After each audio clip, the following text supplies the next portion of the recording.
Travel and Things in association with Sun Destinations, iconic destinations with amazing experiences, present In Conversation with. I am your host, David Batsoffen, and today my guest is a man that I've interviewed on more than one occasion, but I only got to see his show for the very first time just a couple of nights ago. I'm talking about none other than Nik Rabinowitz, and his brand new production called Rambunctious has just opened at the Theatre on the Square. Nik, good morning. Welcome to you. Good morning, David. I looked up the word rambunctious, and it's meant to be Yes. uncontrollably exuberant and boisterous. Yes. Which you Is were. that a good description? It's a great description.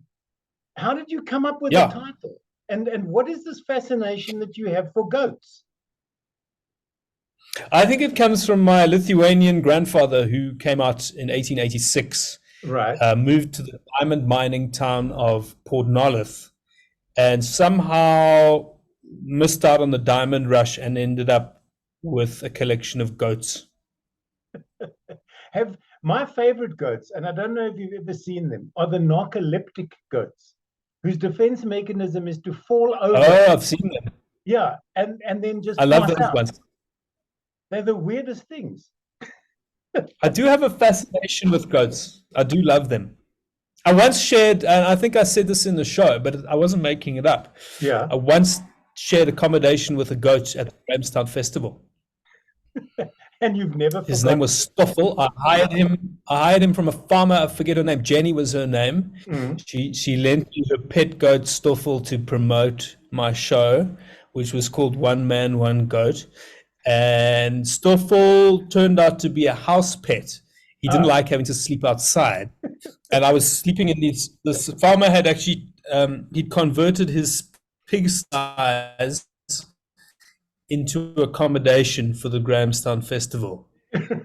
And I shared the pigsty with the goat. Tell us a little bit about Rambunctious.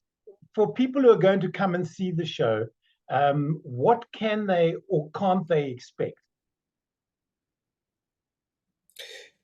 Well, I never know how to answer that question. I mean, if you're expect a comedy show.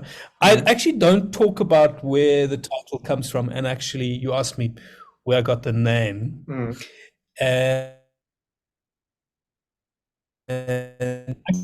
actually, I thought of it outside. Just threatened to blow me up. A Japanese news studio interviewed me and asked me if it was my first experience of terrorism. And I said it was a terror virgin, and they didn't get the joke. And then I thought of calling the show that, but it was a bit on the nose. And then my daughter who wants to be a boy and marry a boy. I think she just wants to be one of her brothers, but you never know these days. She was running around shul and a woman said, "Are your daughters such a tomboy?" And then I had to correct her and say, tomboy is an outdated term. She is rambunctious. She is rambunctious. The word in the dictionary seems to refer to children specifically, rather than adults. But I suppose an adult who is childlike or childish. Well, that's the thing with adults, is that is it not that we, at some point early on in our lives, decide it's too risky to be exuberantly self-expressed, joyful, exuberant, rambunctious, and then we shut our self-expression down, and then we just walk around in life trying to look good and avoid looking bad, and then we wonder why we have to go into antidepressants. Do you have any topics that you would not discuss on stage? Because I don't want to give too much away about Rambunctious, because I enjoyed it from start to finish. I started laughing when you walked on stage, and I stopped when I bumped into you in the foyer afterwards.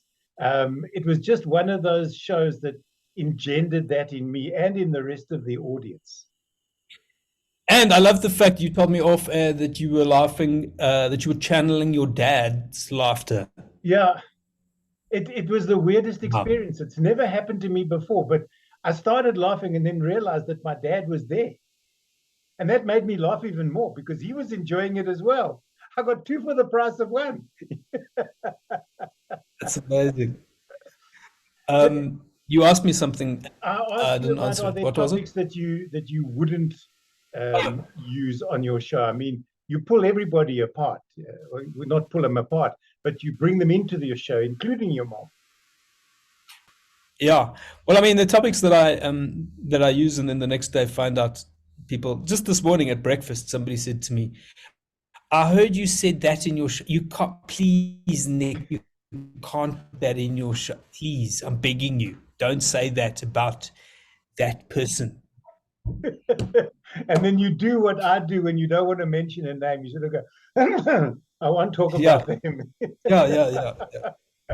It's all grist for the mill. I just felt sorry for that poor fellow in the front row the other evening when I was at the show. How unfortunate to have a name like Rail, because he walked into the joke. Amanda and Rail. Rail. You walked straight into that. Yeah. And Amanda's parents were there, I think, as well. Or their moms were there. It was very embarrassing for them. The moms were there. With that in mind, have you ever had it that you come out of a show, because I figured that you would join the audience afterwards in case somebody buys you a drink or something like that, which is always very nice and kind. But have you had people come up and sort of go, "You'll be hearing from my lawyer in the morning," type of thing? Never immediately. They normally wait 24 hours. And then you get the lawyer's letter. Yeah, I haven't gotten many lawyers' letters. I have been threatened. People have threatened to take me to court. Right. There was once, I don't know if I can mention it, but I made a joke about an auctioneer being taken to the competitions tribunal. I don't want to mention the name of the company, Auction Alliance. And should I reach behind me and take his book off the bookshelf? Oh, really? Yes. Yeah. Well, funnily enough, his name's also Rael, and it's fine. We're all friends now. It's all good. So it didn't get any further than that. I interviewed him just after the book came out. There are people who get upset at being mentioned, and then, or that a friend of theirs was mentioned. I've had a couple instances in this week. Just this week. Did I tell the story in the show about the Australian bar with I did the year-end function as an Australian? Yes. And yes. Yeah. Well, somebody got upset because I told that story, and they knew the CEO who got in the ring with the strippers in the mud wrestling, and then they said the words, "Nik Rabinowitz is dead to me," for shock mentioning horror. that. Yeah. On behalf, they want to apologize. It's like on behalf converted of to Christianity. Everybody. So did you change your name? Yeah. You wonder why they take umbrage, you know. Yeah. Well, I mean, I think I understand why. Yeah. Look, it happens. I happened to pick on somebody in an audience of mine. Turns out he was the boss of a friend. And then the friend got all upset with me. "Why did you pick on my boss?" I said, "The audience was 3,500 people. He was looking directly at me. So I chose him. I didn't know he was your boss at the time." Go figure. How long are you in Johannesburg for this time round, Nick? This time round, well, I always punctuate my 2-week stay with a brief trip home. So I normally go home on a Sunday, come back on a Tuesday. Right. It's 2 weeks minus showing my face at home, relieving my wife of her duties for 48 hours. Fair enough. You've got to go home and look after the children and make sure that they don't eat everything. Well, yeah, I've got a teenager now. But luckily he's a vegetarian, so there's literally nothing for him to eat in the fridge. He can go into. You don't need to mow your lawn. You just go outside and survive. Yeah, no, and he eats sierang. He eats like sorrel in winter. There's plenty of that. There's rocket in the garden. He can live off organic worms for all I care. I've never understood the fascination with people in rocket. You know, when you have your artisanal burger or non-burger, if you're a vegetarian or vegan, they want to put Yes, this pretend lettuce on. Rocket is not lettuce. I want lettuce on a burger, proper it's lettuce. not Rocket is just right. pretentious. I actually grow rocket and lettuce in Mm, my vegetable garden. I've got okay, a lot of rocket, right. and So do I we. enjoy I making never eat salad. it. I let Yeah, my I, wife eat I it. I'm not interested. I mean, I've got a whole patch full of coriander that I never eat. Who eats coriander? But it's important to say that you're growing your own produce, you see. Yeah, like it's important to say you're cold water immersioning. I know now that I've seen your show, I now know where you get your material from. You get it from people around you. It's situational. It's all of that. Are you Yeah. constantly making notes, or do you remember stuff and then use it at some particular point in your set? No, I make notes. I mean, like I made a note at breakfast this morning. I made a note in the Uber on the way here, Mm. where we went over a few potholes here in the city of gold, where the pot of gold used to be at the end of the rainbow. Now it's just a pothole at the end of the rainbow. To go to Yesterday I was in a downtown restaurant Joburg, and you've got that whole road that exploded 2 weeks the whole ago. road that exploded. There's a guy outside my hotel. There's a homeless person who lives under a tree, and I noticed during load shedding, he Mm. puts on a pair of yellow washing up gloves and then directs the traffic, and people listen to him. That's quite amazing. Yesterday, I was at a restaurant, and a woman came up to me and said, "We're coming to see your show, and don't talk about the Waldorf. You're always talking about the Waldorf school and how you dyslexic and you've got ADD." I was like, I'm not I did go to Waldorf, but I'm not dyslexic. No, you are. You are. You spoke about it. You're dyslexic. You've got ADD. I don't have. And she was adamant that I have. It's such fun when people like that believe that they can control your show because Your narrative. your narrative, because you're no doubt going to work that into your show, and hopefully they're going to be there and realize how foolish they Maybe. sound.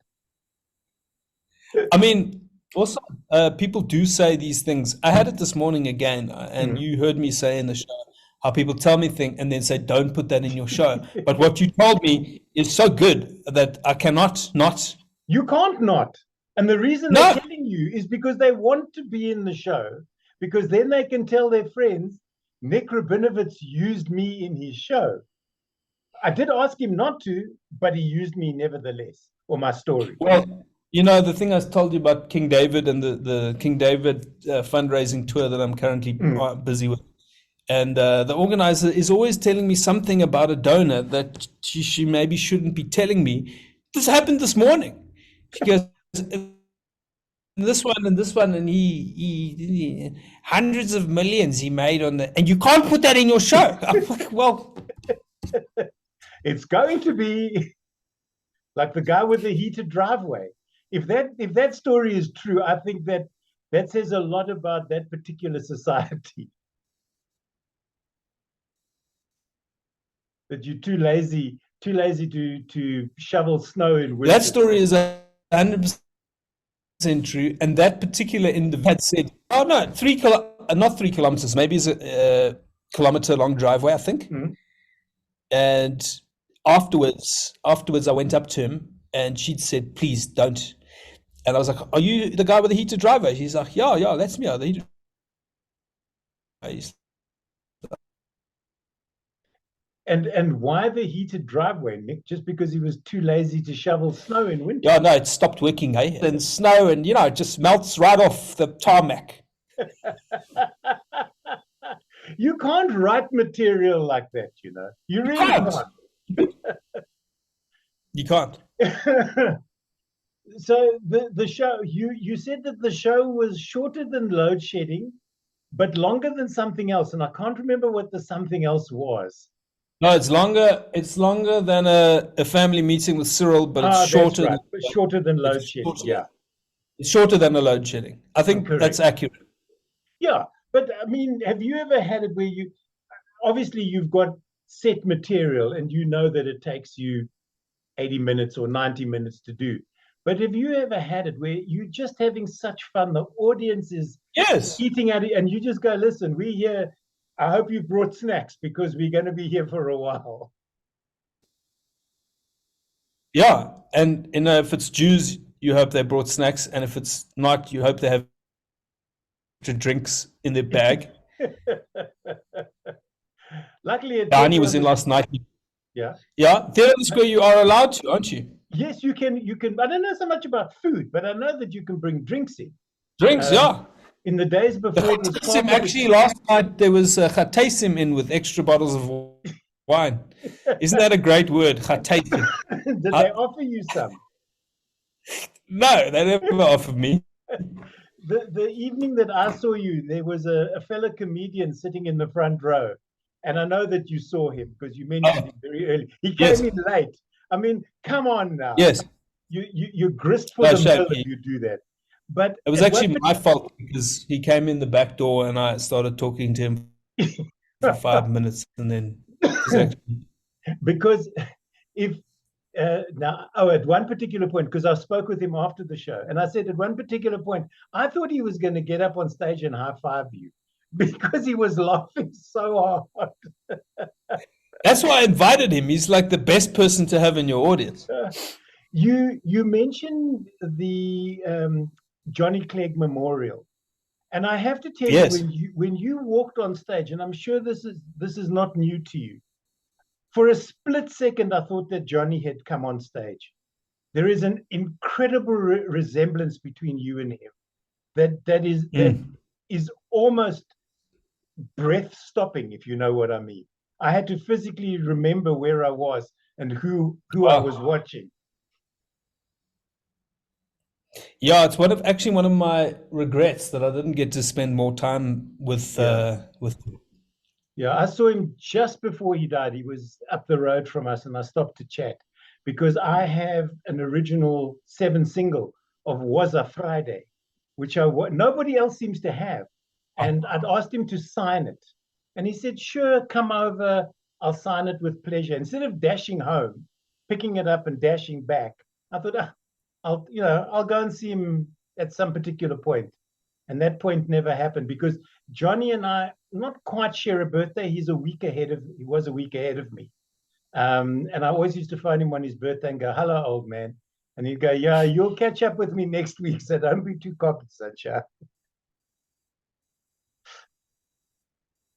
And the other person that you do really well is the art. You've got amazing down to a fine art.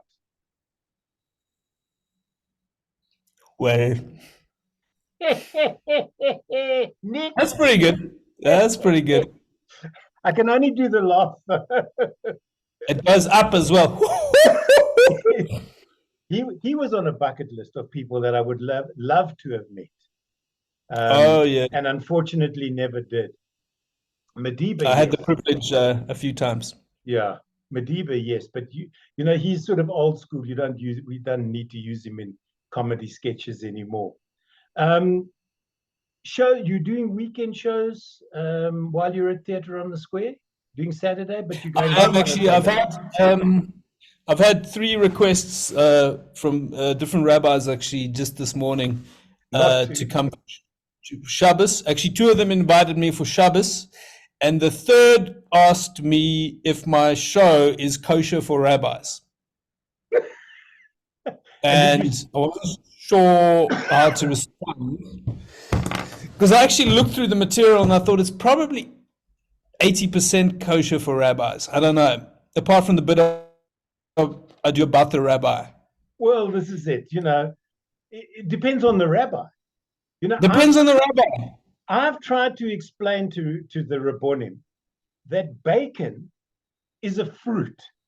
And when they say to me, how can you say that? I go, in South Africa, there is a tree called a spekboom. And the spekboom, directly translated, is a bacon tree. A bacon tree, yeah. Therefore, bacon is a fruit. It's got nothing to do with pigs. They won't believe me. Well, I've got another friend, Johnny Bag, who says it's fine to eat the fruit of the speckworm as long as you're facing west. Why west? And then he actually, I think he also says if you grind pepper over your pepperoni, it cushes the bacon. But you can't convert the Rabbonim. They don't believe that. You try as you might. So, anyway, I told Rabbi Goldman that it was 80% kosher, that it was basically like the difference between prawns and lobster. It's like you can eat the entire cast of District 9, but you can't have seafood. That was a movie, hey? District 9. It was indeed. And the aliens in that were called prawns. Prawns, exactly. Yeah. So you could eat and did you know that movie got nominated, I think, was it a number of times for an Oscar? Yes. It had a South African in the lead. And it was in the same year as Invictus. I remember this because District 9 got 4 nominations and Invictus won. I think Invictus won. Anyway, it was because the Academy prefers South Africans playing aliens to aliens playing South Africans. That was the punchline. I don't remember the setup. Because I saw yesterday on the social media, as it's called. You have to say yes, social media. On the social media. That they're doing a District 10, which is coming out in 2024. Oh. Now there's already grist for the comedy. That's going to be good. Because they took away District 6. Well, my friend's brother played the lead in District 9, Shalto Copley. Yeah. And then his character was called Vickers van der Merwe, incredible character. And then the next movie he did was The A-Team, where he played Mad Murdoch in the movie version of The A-Team. But I so loved Vickers van der Merwe that I almost wanted Murdoch to speak in an Afrikaans accent. In Vickers's accent. Like, nee, BA, ek gaan nie in die fucking plane inklim nie. And then I forget. Die fucking mal, nee, klim nie nie. Kom in die fucking plane, BA. It's for those who've never seen Nik, I suggest you go, leave all your hang-ups and everything at the door. Expectations. All your expectations. Everything. What do you expect from the show? Nothing. Expect nothing. And then they'll enjoy it because they expect nothing. Expectations unfulfilled leave people upset. So that's the thing. That's exactly it. So that's what you should have called your show. Unfulfilled expectations. Maybe your next one. Well, that's the next one. Yeah. Well, the next one's Terror Virgin. And then after that, I'm going to talk about how when I was born, my dad was 56. Mm. I was his only child. Right. And so he had to keep working till he was 88. So my next show is called Pension Killer. Tickets are available for Rambunctious. I take it, let's just go back to the slide if I can find it again. There we go. It runs 25th of July to the 5th of August at the Theatre on the Square. You can get tickets at CompuTicket. I didn't think CompuTicket was still a thing. Or you can buy at the theatre itself. Go, enjoy, and just, as Nik said, just leave all your expectations outside and just have a blast. It's as simple as that. It's great. And yeah. Remember, and I was actually noticed behind David is a jar on his shelf, and it says the gratitude jar. And they say that's more than leaving your expectations. Be grateful for something today. Isn't that? It is exactly. What do you do? How often do you put things in that jar? I used to put in every day. Do you write a thing down? Yeah. Let's take one out, should we? Oh, you take one out? No. I'm just taking one out to share it with you. Or do you put them in? No, put them in. But this one is from 2014, so you know how long I've had this. Okay. I Yeah. am grateful for challenges. That's what it said on that particular day. Wow. There you go. I'll tell you what I'm grateful for. What are you grateful for? It's one thing that I'm consistently grateful for, and that is that I'm not a Jehovah's Witness. I'm scared to ask one, Nick. I really am. Well, they were around at my house the other day, and I thought you have signed up for a lifetime of rejection. Like that is something that I don't have to put myself through every day. And then also in 2020, I thought about them a lot during lockdown. I thought, be grateful. I thought my life was terrible during lockdown. I thought I'd never work again. I was anxious, depressed, and then I thought, what's one thing I can be grateful for right now? That I'm not a Jehovah's Witness. It's level 5 of lockdown. They know for the first time in history we are all home, and they still can't visit. On that note, I'm going to say thank you very much before one or both of us get into trouble. They'll be picketing your show this evening. Forget ISIS. You're going to have Jehovah's Witnesses outside the door with placards. Way worse than ISIS. Yeah. It's only 144 places. Exactly. Thank you so much for chatting. Thank you for an awesome evening. And I hope people come to your show in droves, leaving their expectations at the door, but bringing their laughter and joy in and out with them.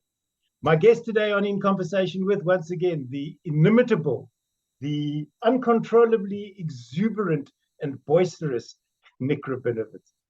Nick, once again, thanks for joining me.